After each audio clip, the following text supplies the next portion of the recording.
27 points in the second half.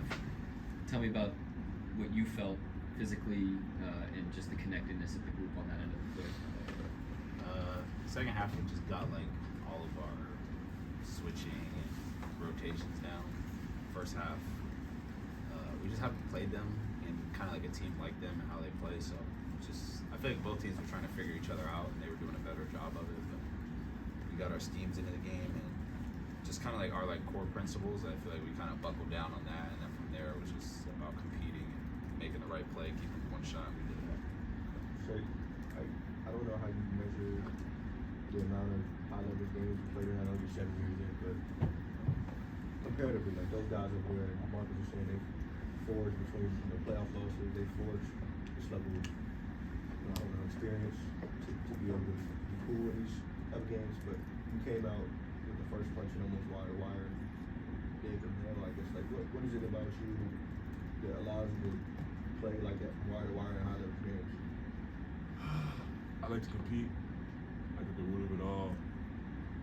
I like to go against the best, see where I stand, how good I really am, and that's all it comes down to. Like Coach said,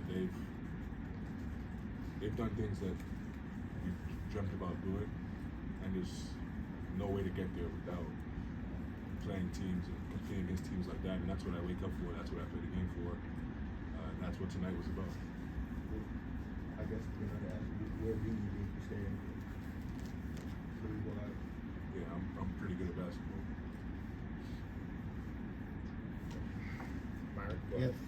It's kind of interesting. Different guys and teams are noticing you guys make these runs in the second half. Like the Knicks of the night, anytime you guys make a run, Thibodeau's called a timeout. Tonight, Mazzulla didn't really want to call a timeout until he just had to.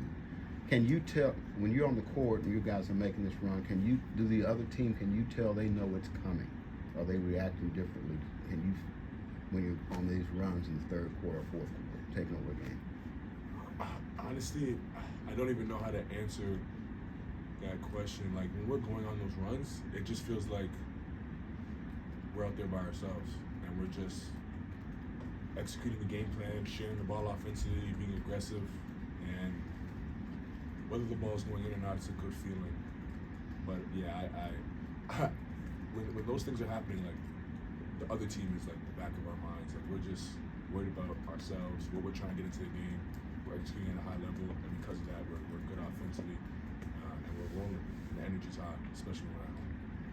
They shot like 51% the first half. They were like mid-50s much of the first half.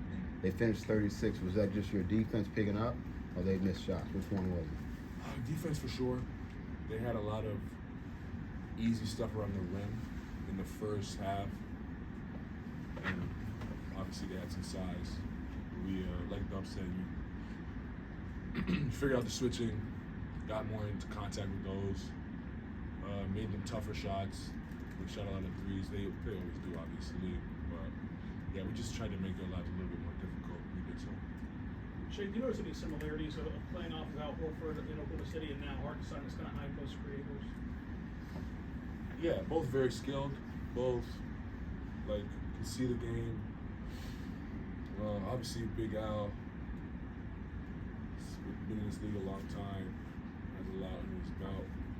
Yeah, Isaiah is phenomenal. Makes the game so much easier for myself. Like as soon as the game he got back, I could feel it. Very lucky to have him. I know the whole team is. Shai, you were here when the team hit the reset button. Does it mean anything to be 30-5 right now? It's cool. I try not to think about where we were or where we're going and just stay in the moment. So many things happen in between where we were and where we are now, and it's because at the end of every day, the whole team, the whole organization is plugged away at trying to get better, and we've done so. And I think that's the recipe for growth in life, not just basketball. That's the recipe for growth. And as long as we continue to do that, we'll continue to climb. It might not always be pretty, might not always come when we want it, but we will eventually get where we want to be if we continue to do so. Shai, the other night post game, you hyped up this game. You were hyped up to play this game. Did you get what you want out of it? Everything that you were looking for in playing on it, and how do you prevent a letdown going on the road now? Yes. We won, so I got out of it what I wanted. We played through some adversity, which is always good. Always learn from it. And then as far as going on the road, we just gotta. It's gonna be hard on the road to get off to the slow starts that we've been getting off to lately. So we have to kind of fix that. We gotta throw the first punch, especially on the road against good teams, their environment, their crowd behind them. It's gonna be a little bit of a challenge to do so. We just gotta make sure we get off to better starts.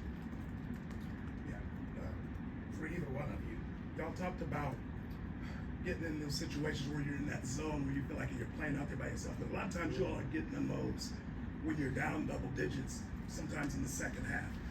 A lot of times teams fall apart when they get behind like that. You guys seem to thrive in those situations. What is it about you guys that allows you guys to not only do that, but do that against really good teams like New York and like Boston?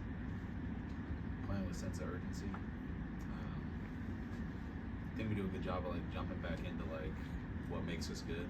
Sometimes we kind of get the car off track and just trying to get it back. But I think just like sense of urgency, understanding what it takes to win.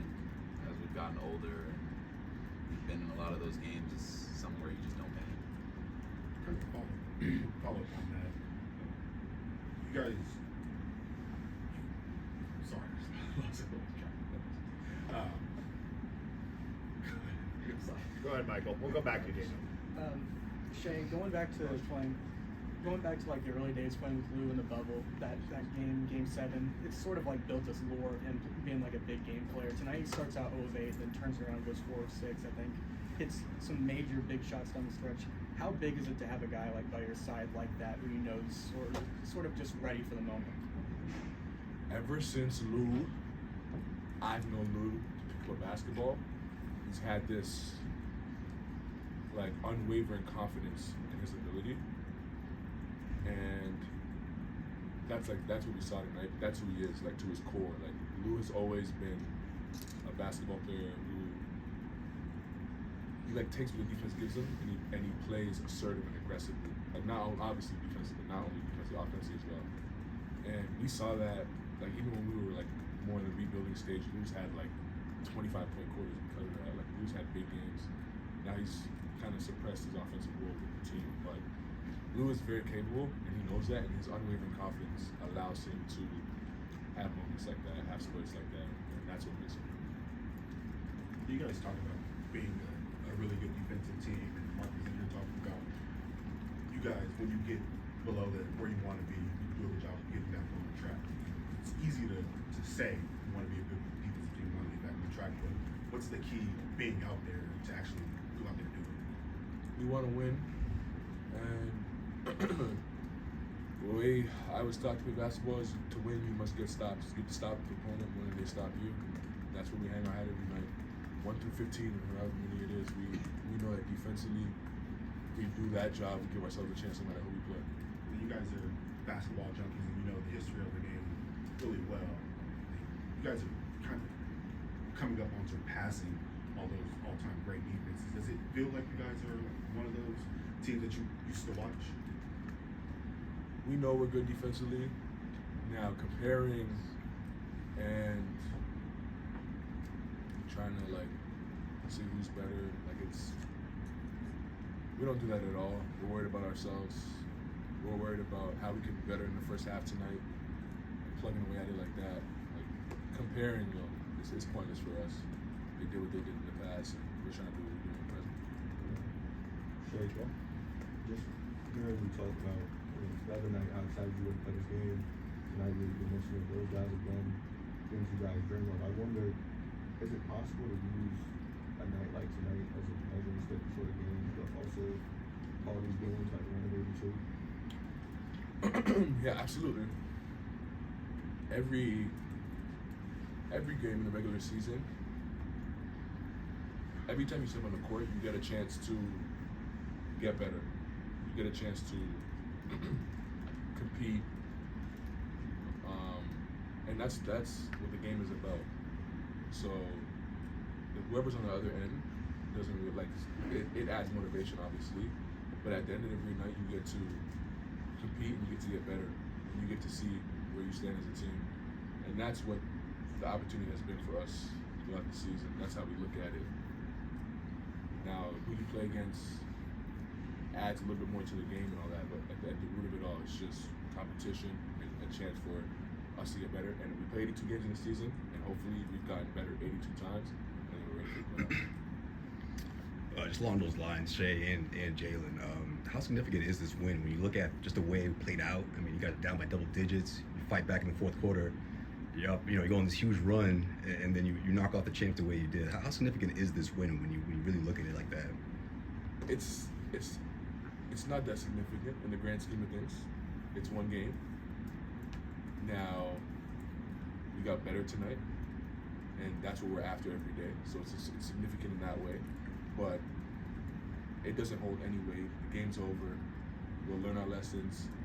What we did good tonight, we'll continue to do good. What we did bad tonight, we'll try to erase it off the board and get better at it and keep it pushing. I think we have Cleveland next game, another really good team, and it's the next challenge. Try to be better against them. Jalen, Jalen, what do you say about it? Yeah, it's good to go up against teams like that. Obviously, given that they just won, but at the same time, it's a game in January. We're just trying to get better. But it is good to play teams like that again, like Cleveland, where we can kind of test where we need to be at whenever the playoffs start. Riley? For both of you, I mean, last year the big storyline was about afternoon games in terms of struggling early on in the season and that. Did either one of you kind of learn anything from last year compared to now, how to handle afternoon starts and a change in your routine?